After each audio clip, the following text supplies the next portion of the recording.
Hey folks, it's Frank, and we've got a problem. Allow me to explain. No, that would take too long. Let me sum up. This thing that I made a while ago, this compost tumbler, two issues that I've got. The first one, and probably the major one, is this. It will eventually collapse and fall apart completely. Actually, it kind of has already. I straightened it back up, but the frame is not strong enough to resist the racking forces that are going in this direction.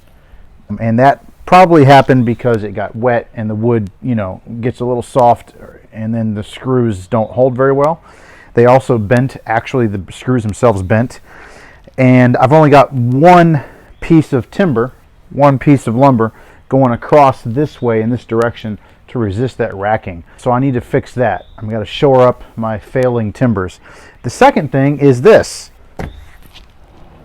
This thing is heavy, and it's very hard to actually rotate the tumbler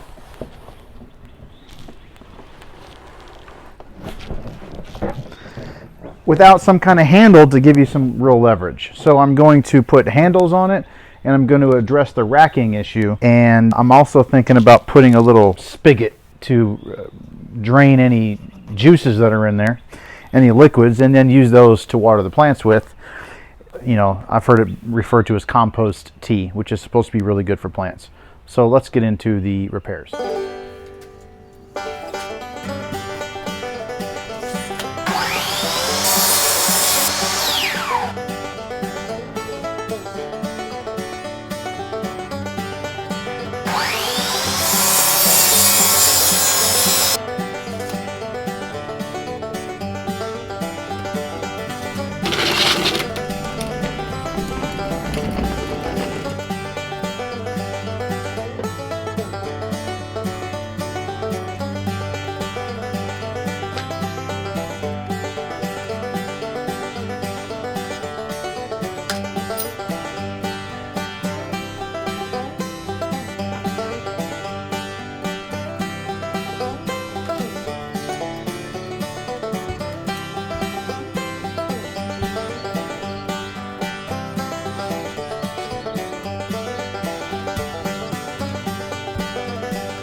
Alright, I'm talking again, so you know what that means. If you guessed Taco Tuesday, you would be wrong, but that does sound nice. Until then, you're going to have to put up with a little bit of voiceover. I'll try to keep it brief. I was having some trouble trying to straighten everything up so that I could lock it all together again in the right position. And that's what you're seeing me doing here with the 4-foot level. In the end, I figured it out, and I got some help putting it back together, which you'll see. The screws themselves came from the bargain bin at Lowe's. That section in the hardware aisle where all the nuts and bolts and lag screws and washers and all the other who's-its are sold separately or individually. I should have double-checked what they needed to drive them properly because I didn't have it. I doubt that Lowe's even had it, but that's beside the point. By the time I had discovered my mistake, I didn't feel like making a second trip to get the right bit. I just kind of forced what I had on hand to work, which was actually successful. Once I got all the alignment issues and the driver bit issues figured out, the rest was simple. Clamp in the right position, drill the pilot hole, drive the screw carefully with the wrong driver bit, rinse and repeat. Then get the help of your 14-year-old to help you put the fully loaded compost tumbler back on its frame. He's overjoyed about being featured on my YouTube channel, by the way. Now let's get back to the unnaturally sped up footage of me doing what I do, which is stumble my way to the finish line while listening to a pretty epic composting banjo soundtrack.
Alexa, tell Ben to get down here.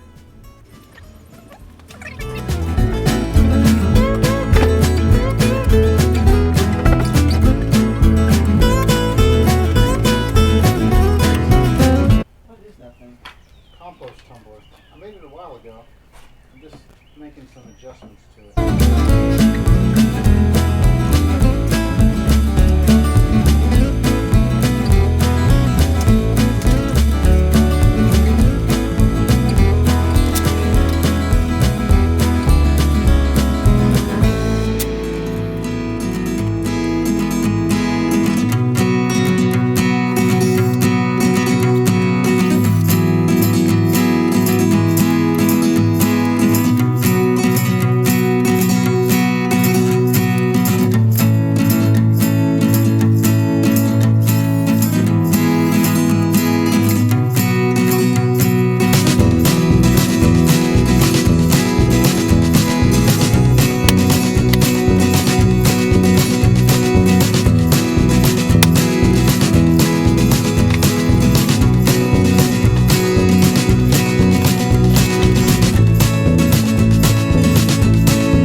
Well, it's done.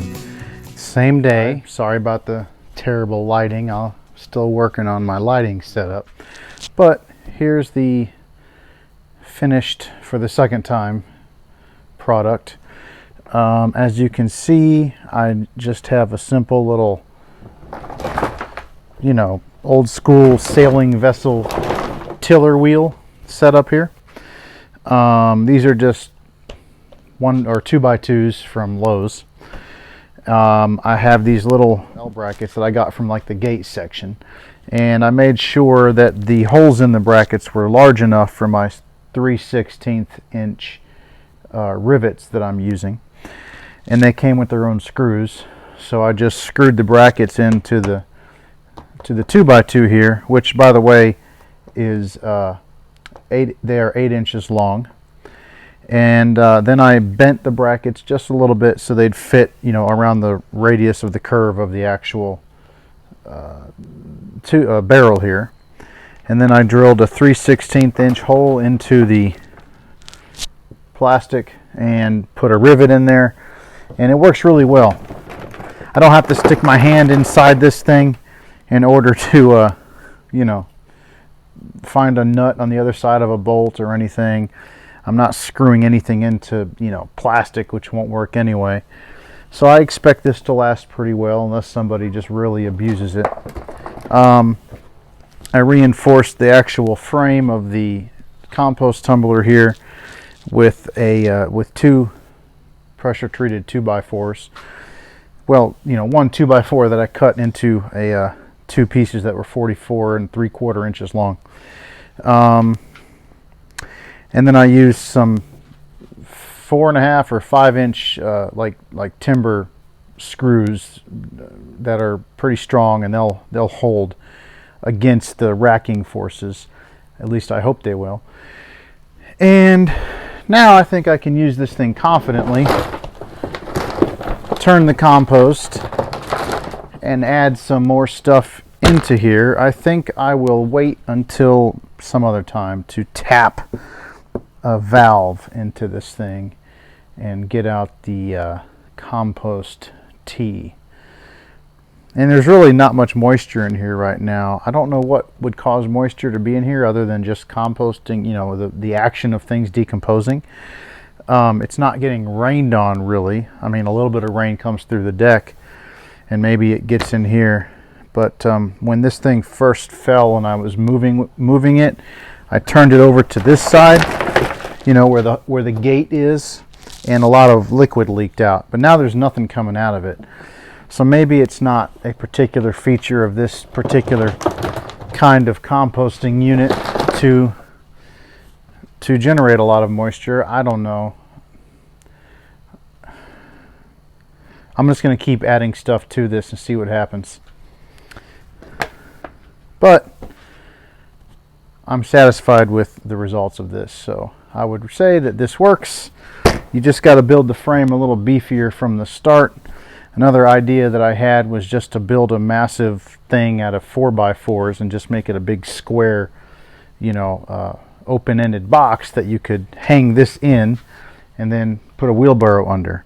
One of the reasons I made it open here and open in the back one of the big reasons was because I want to be able to put a normal size wheelbarrow directly underneath this thing, turn it over, open the gate, and, you know, dump the compost out into the wheelbarrow. So I went out and purchased myself a cheap kind of a wheelbarrow from Lowe's. It's called Gorilla Cart, and it's just a heavy-duty plastic thing with 2 wheels. Really more of a cart than a wheelbarrow, but it works for my purposes. And it's a little shorter than a regular wheelbarrow, so I could make some adjustments to the frame to make it more beefy and close it in a little bit without restricting the access of the wheelbarrow that I have. A standard full-size wheelbarrow probably would still fit underneath this, but if you start closing it in the back too much in order to strengthen the frame, you're going to find that your wheelbarrow won't go all the way underneath the cart. It'll hit the back of it and kind of stick out a little bit. And I was trying to avoid that in the original design. So, with the short wheelbarrow, I've eliminated the problem, well, I've eliminated the need to keep it open in the back, thus allowing me to beef up the framing and make it strong enough to resist that sideways motion. Now, I still got to be careful.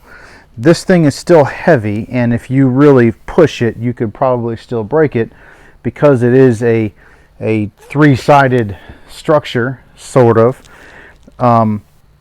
With only one side being solid. That didn't make any sense, but if you think of the end triangular frames, or the ends as a triangle, that's 3 sides, and then they're connected on only one of those sides to the other triangle frame on the other side of the compost tumbler frame. So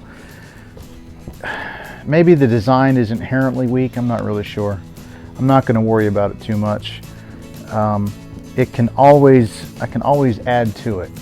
One thing I would like to do is keep it somewhat mobile. If I want to take it down and move this thing, I can get somebody strong to help lift this off, pick up the frame with just, you know, my 10-year-old could do that and walk it across the yard. And then, you know, you just have to have a strong back to help you move this thing, unless you empty this first into a wheelbarrow, which then makes the whole thing real easy. So anyway, that's that. So this is the end of the compost tumbler video number 2. I think the problem has been solved.